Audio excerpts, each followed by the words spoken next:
What's good, YouTube? Christmas Invasion here, bringing you guys another episode of ARG/YCS Recap. On today's episode, I'll be giving you guys a recap of ARG Fort Worth, Texas over this past weekend. So without further ado, let's begin. Started off by saying going right into top 16. The 16 final duelists making it to day 2 were 1 Evilsworn, 3 Shadows, 4 Cleaforts, 4 Satella Knights, and 4 Burning Abyss. The Evilsworn player shocked the hell out of everybody making it that far in that tournament with such a slow deck. I guess the kid must have thought it was Necro's format. But on a more serious note, I looked at his deck list and it seemed like he made a lot of great meta calls. So before I get into the finals and how I thought that went, let's talk about the Evilsworn deck list for a minute.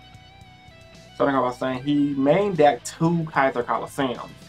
So Evilsworn already can consistently make Ophion first turn, and Ophion, if you guys don't know what he does, shuts off monsters that are level 5 or higher from being special summons to the field. So off back, you're stopping Cleaves from Pendulum summoning on you, stopping Shadows from fusioning against you, and you're stopping Burning Abyss from bringing out their Synchro monster against bringing out Virgil against you, and stopping Heroes from bringing out Darklaw. So, like I said in my top 5 budget deck for the format video, Evilsworn is going to be represented, and this kid showed everyone the power that the deck can possess. And if you combo up with 2 copies of Kaiser Coliseum, now you're in a position where it's like, okay, you make Ophion against a Burning Abyss player and play Kaiser, stuff from back row. They don't have an Alfred Kaiser, they automatically lose DT no re. They can't do anything, they can't make Virgil.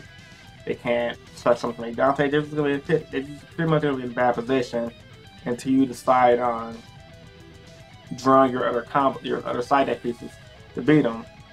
And speaking of side deck pieces, going over to the kid's side deck, he side decked 2 Power Filter and 2 Mind Crush.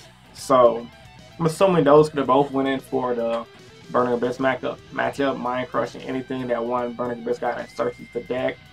The Graver, so that way they want plus over you, and power filtering them so they can't recur their field or tour guide, they can't bring out their Dantes, correct me if I'm wrong in the comment section below, and it hits some of their monsters that are weaker than 1000. For you guys to know how it does, it basically says need to play special summon monsters with 1000 less attack.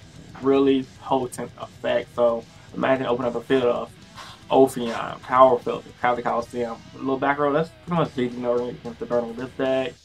Pretty good against the hero deck since they can't special summon their Dark Shadow Mist, so they would not be making Darklaw at all.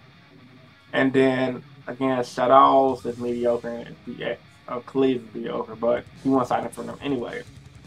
But honestly, my opinion on him topping this event is more of a shock factor. No one really expected Evilsworn. And I guarantee you, a lot of his games was won due to the fact that he was main decking the 1 Soldier in the Macrocosmos, so that also probably helped out his DA matchup as well, because probably went first amount as well. And due to the fact that he main decked the 2 Kaiser Coliseum. So, you know, when you got your stuff, things like Soul Drain and Macro, and then you got 2 copies of Kaiser Coliseum with Ophion, you could stun a pretty good majority of the meta. So it was honestly a good meta call for the kid going into this event with the deck. And I don't mean to call him a kid 24/7, but he was 15, so technically he's a kid to me. And so yeah, but he did pretty good though. Congrats to him for making top 4, despite the fact that a lot of players were criticizing him because of his game.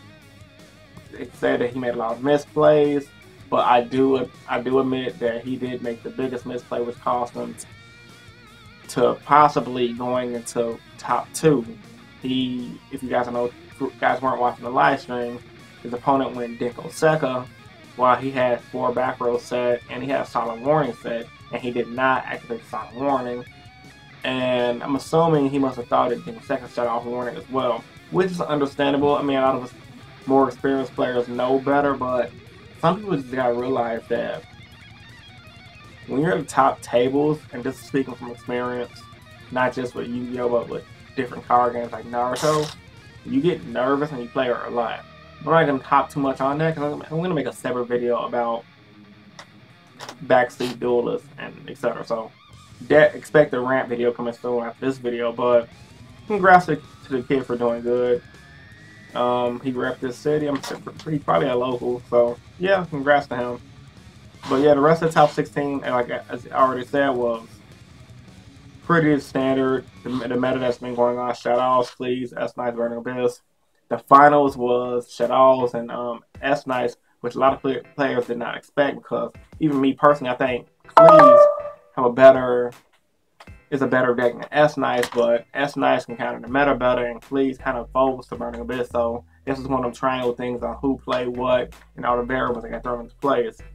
But when it came down to the Fleas and Shadow final game, not the Clears, Shadow final game, the Satella Knights and Shadow final game, the Satella Knights obviously had the upper advantage because of Diamond being a thing. And if you guys do not know what Diamond does, he pretty much, in layman's terms, shut off Dark Monster effects with attacking material.